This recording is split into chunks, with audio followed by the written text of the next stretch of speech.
घमंड का सिर नीचा। पंचतंत्र की कहानी। एक गांव में उज्ज्वलक नाम का बड़ई रहता था।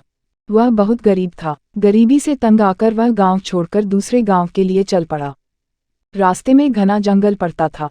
वहां उसने देखा कि एक ऊँटनी प्रसव पीड़ा से तड़फड़ा रही है। ऊँटनी ने जब बच्चा दिया तो वह उठ के बच्चे और ऊँटनी को लेकर अपने घर आ गया। वहां घर के बाहर ऊँटनी को खूंटी से बांधकर वह उसके खाने के लिए पत्तों भरी शाखाएं काटने वन में गया।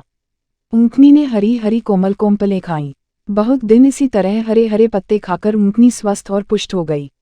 ऊँट का बच्चा भी बढ़कर जवान हो गया। बड़ाई ने उसके गले में एक घंटा बांध दिया, जिससे वह कहीं खोया न जाए। दूर से ही उसकी आवाज सुनकर बड़ाई उसे घर लिवा लाता था।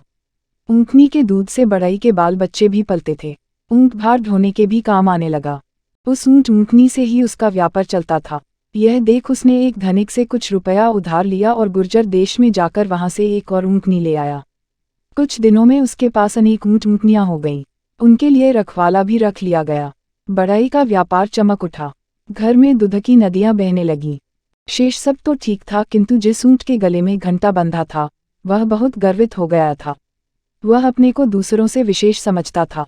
सब ऊँट वन में पत्ते खाने को जाते तो वह सबको छोड़कर अकेला ही जंगल में घूमा करता था। उसके घंटे की आवाज से शेर को यह पता लग जाता था कि ऊँट किधर है। सबने उसे मना किया कि वह गले से घंटा उतार दे, लेकिन वह नहीं माना।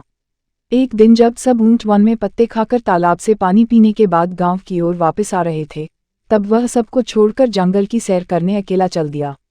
शेर ने भी घंटे की आवाज सुनकर उसका पीछा किया, और जब वह पास आया तो उस पर झपट कर उसे मार दिया। सीख: घमंड का सिर नीचा।